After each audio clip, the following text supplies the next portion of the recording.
welcome back. I'm glad you come back and stamp with me again.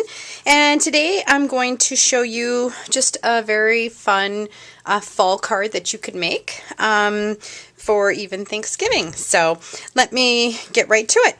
So we're going to start off with some more mustard cardstock, and this one is cut at 4 1/4 by 11, and you're just going to fold that in half.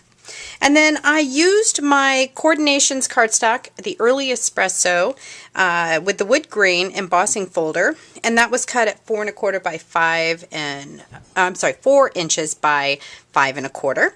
And I went ahead and snailed that on. Now for this piece here, I want to show you what I did.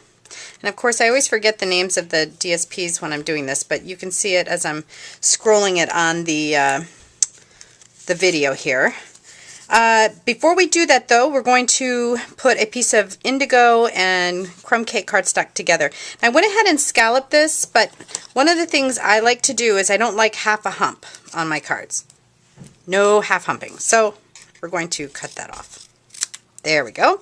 And this is too big, so I'm also going to cut it down just a little bit. Nobody's going to see that because it's going to be in the back, so it doesn't have to be straight.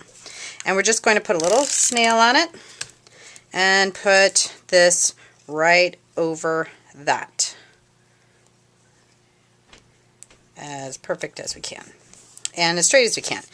If your piece has little scragglies, because you know my punch is quite old, probably needs a little sharpening, just pull them back. It doesn't, nobody can see it. All right, then we're going to just snail that on to our card. And I want to snail that on about right there, right at the edge of the wood grain. Okay, so now what I did was I took 3 pieces of the fall DSP and I went ahead and cut that into pie shapes. Now I cut this first with my 2 1/2 inch circle punch, and you're going to cut it in half, cut it in half again,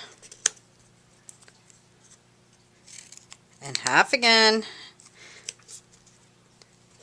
Cut this piece in half. Really try to cut it right on that point. You can make quite a few cards here with this little pattern that we're doing. Cut that other half and cut again in half and cut in half. Okay?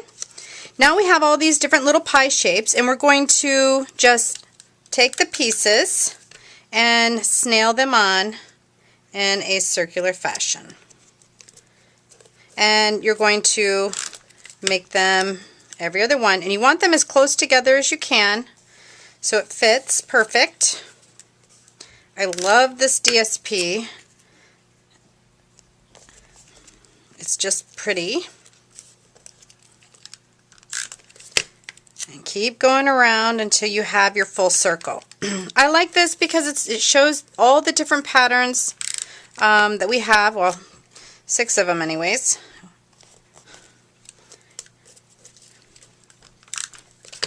Keep going till you come around. And we'll add one more. I think I'm missing one. And which one am I missing? If I would have done this in order, it would have been a lot better, but I didn't, so we'll just put that there. That one's going to be overlapped a little bit. When I say close, make it close. All right. So now what we're going to do is we're going to stamp "Thanks is Forgiving." And I'm going to just roughen that piece up right there a little bit with my fingernail. And I'm also going to take my sponge and just sponge the edge just a wee bit. Remember, everything's a wee bit with me. Not too much. We're going to take some dimensionals, put that on the back. Now the seasonal sayings, you can actually get these, I believe, in single stamps. I'll let you know on the tape, on the video. We're going to put that right over like that.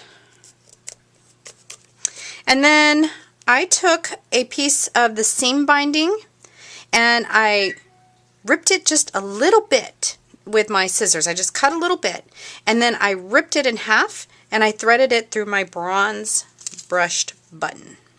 I'm going to put that on with some glue dots. I'm going to put that right on the edge over here, just like that.